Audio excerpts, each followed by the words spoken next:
Today, the queen of rap didn't drop an album, didn't tease a feature, and didn't post a photo shoot. She dropped a bomb. Nicki Minaj just told the world that JayZ Yeshov owes her up to $200 million. You heard that right. The same JayZ who built ROC Nation, who turned TIDAL into a global brand, who's praised for empowering artists, is now being accused of holding back massive money from one of hip-hop's biggest names. And just when everyone thought the internet had seen it all, Nicki made it personal.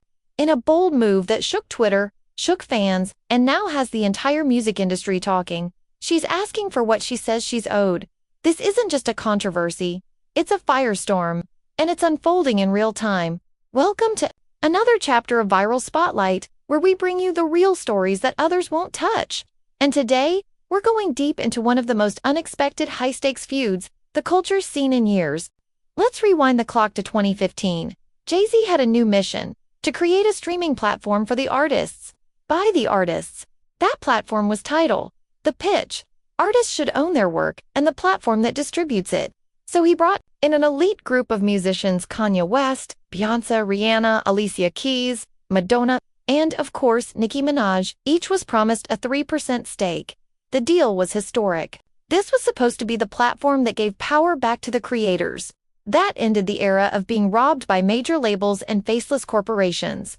And for Nicki, it was a chance to be part of something bigger than music. But now, almost a decade later, she says it was all smoke and mirrors. In 2021, Twitter founder Jack Dorsey bought TIDAL through his company Square. The reported price, $300 million. So where's the issue? According to Nicki, while everyone else cashed out, she didn't. She only received $1 million. If her 3% stake was real, she should have walked away with at least $9 million. But Nicki isn't saying she was shorted by a few zeros. She's saying the full amount owed is between $100 and $200 million.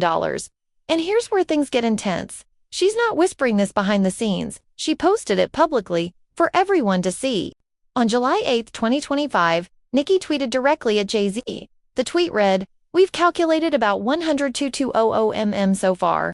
JayZ, call me to settle this karmic debt. It's only collecting more interest. You still in my top 5th though?" The tweet exploded. And it wasn't just the amount that got people talking, it was the tone. She called it a karmic debt. She said it was collecting interest. And then, in the same breath, told him he was still in her top 5. That's not just beef. That's a complicated, layered message. It's admiration mixed with frustration. It's calling out someone you respect because you feel they crossed the line. But Nicki didn't stop there. She revealed that if JayZ does pay her, she plans to use the money to help her fans. Through her charity, Student of the Game, she wants to pay off student loans, fund scholarships, and support young Black students trying to get through college. Suddenly, this isn't just about an artist versus artist clash. It's about a community mission. And the reaction? Immediate fans rallied. Hashtags like #PayNicki trended within hours. TikTok creators made videos breaking down TIDAL contracts. YouTubers began live streaming deep dives. It wasn't just gossip, it turned into a full-blown investigation. Insiders started speaking anonymously. People who've worked with ROC Nation and those who had insight into the original TIDAL deals. Some said Nicki's 3% was more of a marketing gesture than true equity, that it was more about visibility than money. Others hinted that she may have signed an agreement that differed from the rest, but none of this has been officially confirmed, which leads to a bigger issue: transparency. Why isn't the equity breakdown public? Why is there no official record of how much each artist received from the TIDAL sale? Nicki, for her part, isn't letting up. She's doubling down on her claims. She's reposting her fans' breakdowns, amplifying their tweets, and staying vocal. This isn't one tweet and done. She's keeping it alive day after day. And the longer JayZ stays silent, the more power she gains in the conversation. Usually, when a celeb fires a shot like this, the other party responds with a statement, a denial, or even a legal threat. But so far, nothing. Absolute silence from JayZ, ROC Nation, or any of his affiliates. The silence is what's making people nervous. Is JayZ ignoring her to avoid giving it weight? Or is he preparing a legal response behind the scenes? Maybe. He doesn't want to respond publicly, knowing how fast things can spiral online. But even if he's quiet, the internet ISN, *T.BZ Nicki's massive fanbase have taken this personally. They're flooding JayZ's posts. They're resurfacing old interviews. They're building case files like digital detectives. And they're not stopping. This controversy also brings up deeper questions. What does it really mean to be a earner? If artists like Nicki were used to promote a platform, shouldn't they be equally rewarded when it's sold? Were these artists used for their names and star power without being given real control or profits? Because if that's true, then this isn't just about Nicki. It's about the larger issue of how the industry uses artists, especially women and Black artists, to front campaigns without giving them equal returns. This also isn't Nicki's first time calling out industry politics. She's spoken about being snubbed at award shows. She's questioned the streaming chart formulas. She's fought back against media bias. But this time feels different. This time, the stakes are financial, legal, legacy-defining. And remember, JayZ isn't just a rapper. He's a billionaire businessman. Someone who's praised for building empires and helping artists escape the traditional label system. If these allegations grow, and if Nicki takes this to court, it could impact how people view his legacy for years to come. This controversy also brings up deeper questions. What does it really mean to be a earner? If artists like Nicki were used to promote a platform, shouldn't they be equally rewarded when it's sold? Were these artists used for their names and star power without being given real control or profits? Because if that's true, then this isn't just about Nicki. It's about the larger issue of how the industry uses artists, especially women and Black artists, to front campaigns without giving them equal returns. This also isn't Nicki's first time calling out industry politics. She's spoken about being snubbed at award shows. She's questioned the streaming chart formulas.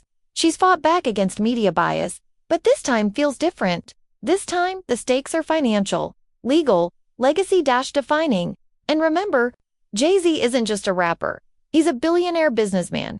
Someone who's praised for building empires and helping artists escape the traditional label system. If these allegations grow, and if Nicki takes this to court, it could impact how people view his legacy for years to come. Nicki says this is a karmic debt, that it's about more than money. It's about being seen, respected, and acknowledged for her role in a so-called revolutionary platform. She wants what she's due, and she wants it to serve others. As more media outlets pick up the story, more influencers weigh in, and more lawyers give their analysis. The pressure is building. And still, JayZ hasn't said a word. So where does this go next? Nicki could go legal. She could release more receipts. Or she could keep using her platforms to push the conversation until it hits a breaking point. One thing is clear, she's not backing off. And if this escalates into court, the fallout will be massive. And not just for JayZ, for every company that promises equity to artists without actually delivering. For every artist who's too afraid to speak out, Nicki's setting a precedent here. Back to the fans, they're not letting this die. The Barbs are coordinating social media takeovers. There's talk of petitions.